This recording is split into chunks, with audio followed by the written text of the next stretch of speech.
Hey everyone, and welcome back to my channel. Today we're going to be looking into another disturbing case with you.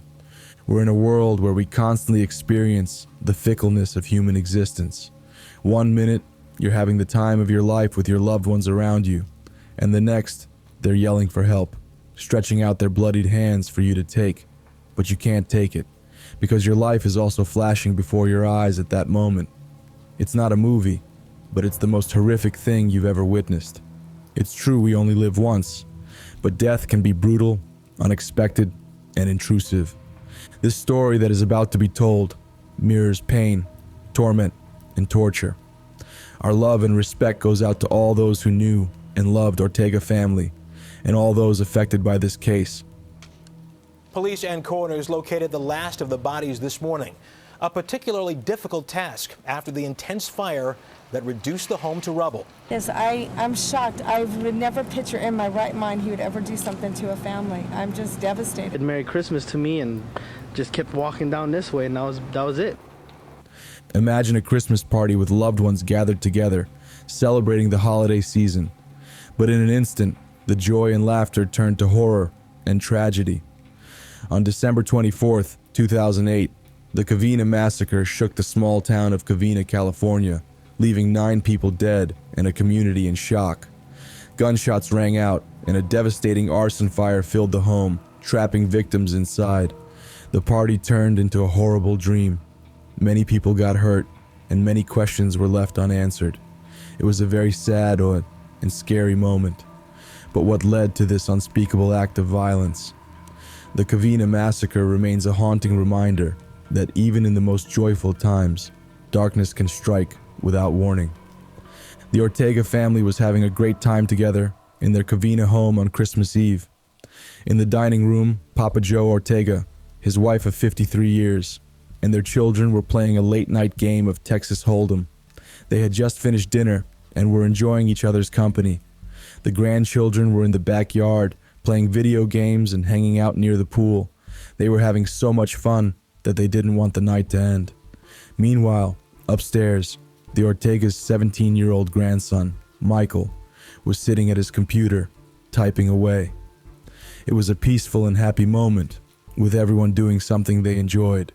But little did they know, this peaceful night was about to turn into a horror movie. Suddenly, there was a knock at the front door. The 8-year-old girl was so excited, she squealed with delight. "Santa Claus! Santa Claus!" A man dressed as Santa Claus walked in, pulled out a gun and shot the little girl right in the face. 2 of her uncles tried to protect her, but they were also shot and fell to the ground. The rest of the family, including the Ortegas and 3 of their daughters, tried to hide under the dining table. But it was too late. The gunman, who was the ex-husband of one of the daughters, was unstoppable. The fire started by a flamethrower device was incredibly intense, causing a massive explosion that sent flames shooting up into the air. The flames were as high as 40 to 50 feet, which is as tall as a 5-story building. It was a huge blaze that required a lot of manpower to put out. In fact, it took a team of 80 firefighters over an hour and a half to finally extinguish the fire. Can you imagine how dangerous and scary it must have been for the people in the house and the firefighters who were trying to save them? The fire was so intense that it made it really hard to identify the victims. The flames were so strong that they damaged the bodies, making it impossible to recognize them. So, the investigators had to use other methods to figure out who was who. They used dental records, like x-rays of teeth, and medical records, like scars or other unique features, to identify the victims. It was a challenging task, but they were able to use these clues to piece together who was there that tragic night. The Ortega family's worst fears came true that night. The gunman, Bruce Jeffrey Pardo, was relentless. He killed Papa Joe and his wife, 4 of their children, 2 daughters-in-law, and even the 17-year-old grandson who was innocently sitting at his computer. No one was spared. The entire family, who had been enjoying a happy Christmas Eve just moments before, was brutally murdered. There were around 25 to 30 people celebrating Christmas Eve with the Ortega family. But after the tragedy, the survivors didn't want to talk about it publicly. However, Some people working on the investigation shared information that matched what the family members said. This information helps us understand what happened inside the house. The family members described a very scary scene. A man with a gun wanted to hurt and kill people. The family members tried to run away and save their loved ones, but it was very hard because everyone was so scared and confused. When Bruce got to the party, a lot of the grown-ups were near the front door because some people were getting ready to leave. This made them easy targets when the attack started. Family members said that Charles, one of the Ortega sons, saw who the gunman was after he shot Charles's little niece, who was only 8 years old, and his big brother James. Someone yelled out, "It's Bruce." Charles was shot right after James was.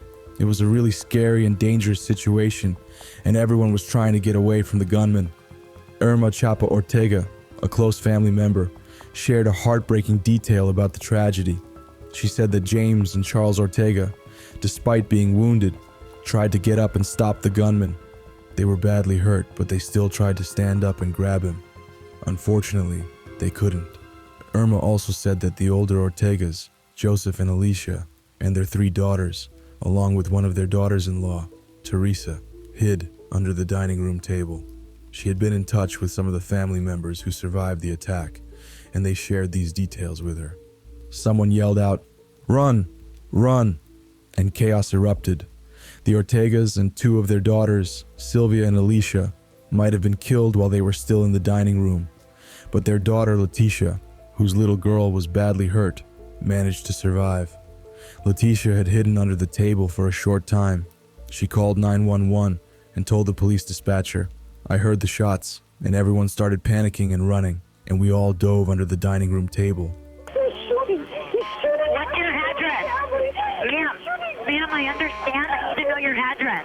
He shot. I heard the shots, and they were like poppers, and I wasn't sure what it was, so everyone started panicking and running, so we all dove under the dining room. Some of us dove, some of us left. My daughter has been shot. She was shot in the face on the side, and she's bleeding. I know. I let the officers know. The officers are making sure it's safe for the paramedics to I come need a in. bandage, please. Please come immediately. Who's in your house? Immediately. Don't know who else is alive. I know, ma'am. Just stay on the phone with me, okay? My whole family, there's 30 people, 25 people. I know.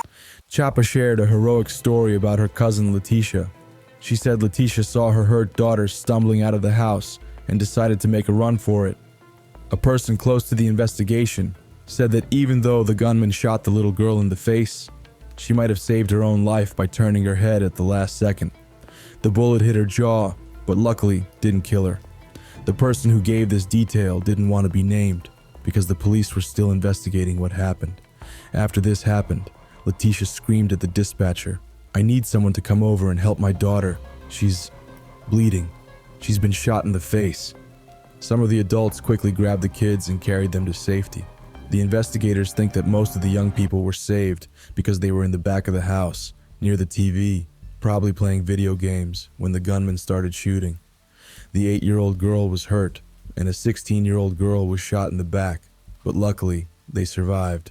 The only young person who didn't make it was Michael Ortiz, a 17-year-old who was sitting at the computer upstairs. Chapa said that Michael was probably killed by the explosion, or fire, that started when the gunman used a homemade device made from 2 tanks to set the house on fire. A law enforcement source said it appears that Michael was killed as a result of the fire or explosion and was not shot. It's a tragedy that a young life was lost in such a senseless act of violence. Michael's mother, Alicia, was also killed. But why did the murderer commit such a brutal act of violence?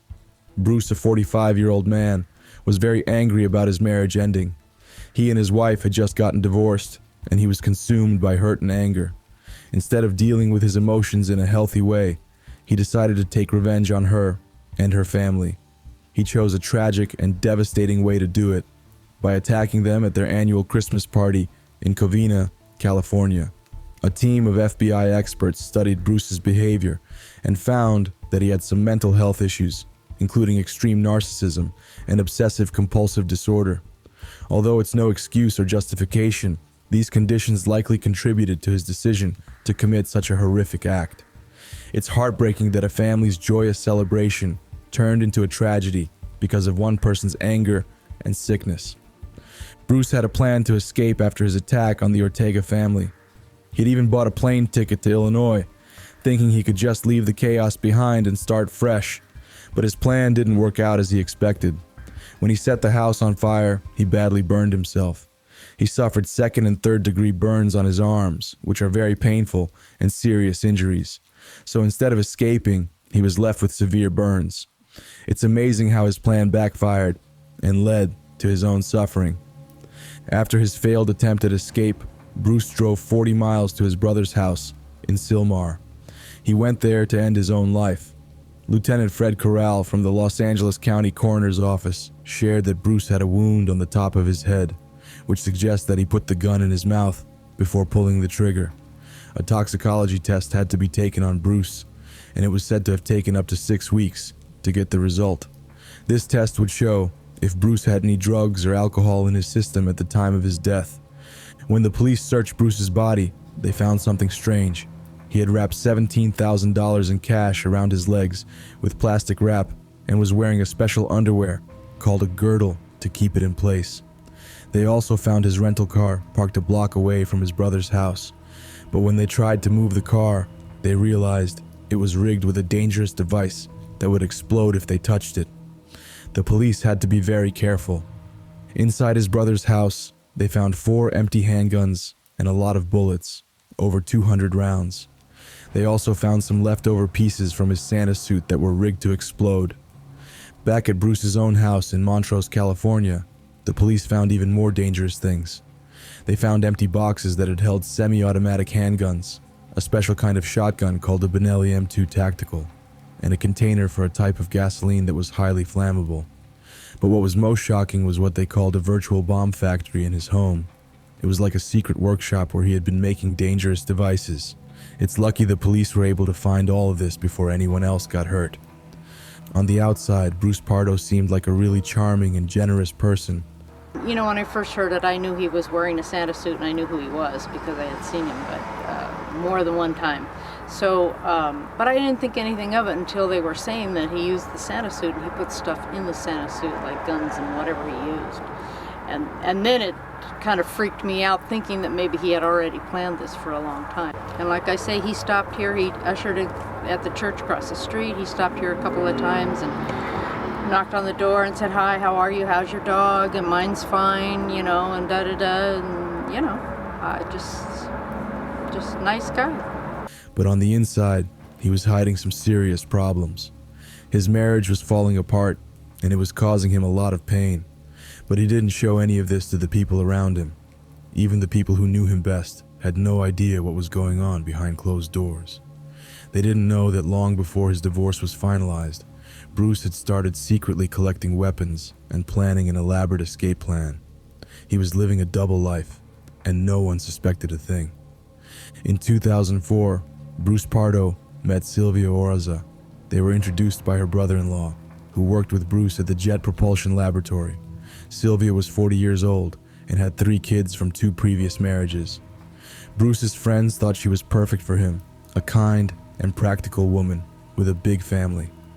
They thought she could help him settle down and be happy, and for a while, it seemed like they were right. Bruce and Sylvia got married and started a new life together. At first, Pardo was drawn to his wife's warm and welcoming family. But after the first year of their marriage, she told friends, he had become cold, miserable, and distant. They often argued about money. In March 2008, Bruce and Sylvia decided to separate. Sylvia asked Bruce if she could stay in their home until her daughter finished kindergarten, but Bruce wasn't having it. While Sylvia was out at a family gathering, Bruce packed up all her stuff and left it on the driveway. Sylvia was devastated. She had to move in with her sister in Glendale and eventually filed for divorce. Bruce went to Gun World in Burbank on June 13th and bought a handgun for almost $1,000 cash. He got fired on July 31st for fraud and tried to get unemployment benefits, but couldn't get them. He went back to Gun World on August 8th and bought another handgun. He kept coming back to the store, buying a total of 5 handguns. He also ordered a Santa suit from a costume store, saying it was for a kid's party. He paid a $200 deposit and promised to pick it up in November. Bruce also went to a gun shop in Iowa and bought 16 magazines that can hold 18 bullets each, way more than California laws allow. And just a week before Christmas, his marriage to Sylvia was officially over. They had been having too many problems and couldn't fix them, so the judge ended their marriage in a courthouse in Burbank. Just before Christmas, Bruce Pardo rented 2 cars, a Dodge and a Toyota. He packed the Toyota with all sorts of stuff like maps, water, food, clothes, and a can of gasoline. He also put in 2 computers. Later that night, his neighbor Bong Garcia saw him leaving in the Dodge, which was weird because he usually drove his fancy Escalade or Hummer. Bruce said he was off to a Christmas party, but Bong thought it was strange. He had gone to carry out his revenge. After he set the house on fire, as the house burned, a neighbor saw a blue car drive away with its headlights off. A pair of fake glasses and Santa's hat had been dropped in the front yard. Bruce drove to his brother's house in Sylmar, 40 miles away. He was badly burned, with severe injuries on his arms, hands, neck, and legs. His Santa suit had melted into his skin. He was in a terrible state and couldn't escape anymore. When his brother got home at 3:10 a.m., he found Bruce's body on the couch, with 2 guns next to him. He had shot himself in the mouth. He was still wearing his wedding ring. Letitia Józef-Polsky is a strong woman who chooses not to let anger and hate consume her. She says, "I can't do anything to change what happened. I can only focus on what's brought to me and the good things that are brought to me. I appreciate that." She's grateful for the love and support she's received from people she didn't even know. This gratitude has helped her heal and find peace. And as much as I miss my family and my loved ones, I just am so full of gratitude for what I have had, the blessings that I've had. Letitia has also stopped dwelling on the past and the person who hurt her family. She says, "This is what he's done. Enough. I'm not going to allow you to consume us with your evilness." Instead, she chooses love and encourages others to do the same. Letitia believes love is the strongest energy and that it can bring people together and help them heal. She also thinks it's important to teach our children about love and kindness so they can grow up to be good examples for others. She says, "Our kids are our future, and we have to be an example for them. If we teach them that it's okay to hate, it's okay to be violent, and make them feel less than, then what hope do we have?" During a school walkout, Katrina Józef-Polsky read the names of the 17 victims killed in Parkland, Florida 1 month ago. Gun violence is personal for the LaSalle High School student. Nearly 10 years ago, she survived a Christmas Eve massacre when she was only 8. Being able to really fight for something that is truly, truly close to my heart is very different. 12 years have passed, and Letitia and Katrina Józef-Polsky are working hard to keep their family's traditions and happy memories alive. The family still gets together for dinner, exchanges gifts, and shares stories about their loved ones who are no longer with them. On Christmas Eve, they visit the cemetery where their family members are buried, instead of going to church. One of the nephews, who lost both his parents in the tragedy, has become the guardian of his 3 younger siblings. Letitia and her husband took in her sister's youngest daughter, and Letitia worked hard to make sure the surviving kids still had a sense of Christmas. She told them that the Santa who came that night wasn't the real one. The kids even went to a special camp to help them deal with their grief and trauma. Letitia says, "No matter where you look, there are memories of what we used to have, and then memories of that terrible night. You can't escape it." But even with all the pain, Letitia knows that Christmas will always be special, and they will keep celebrating, no matter what. Even though the investigation ended almost 10 years ago, the detectives who helped the family still keep in touch, especially around Christmas. They care about the family and want to make sure they're doing okay. We've come to the end of today's video. What do you think about this case? Share your thoughts in the comments below. If you want more videos like this, please be sure to like the video, subscribe, and hit the notification bell. It really helps me out a lot.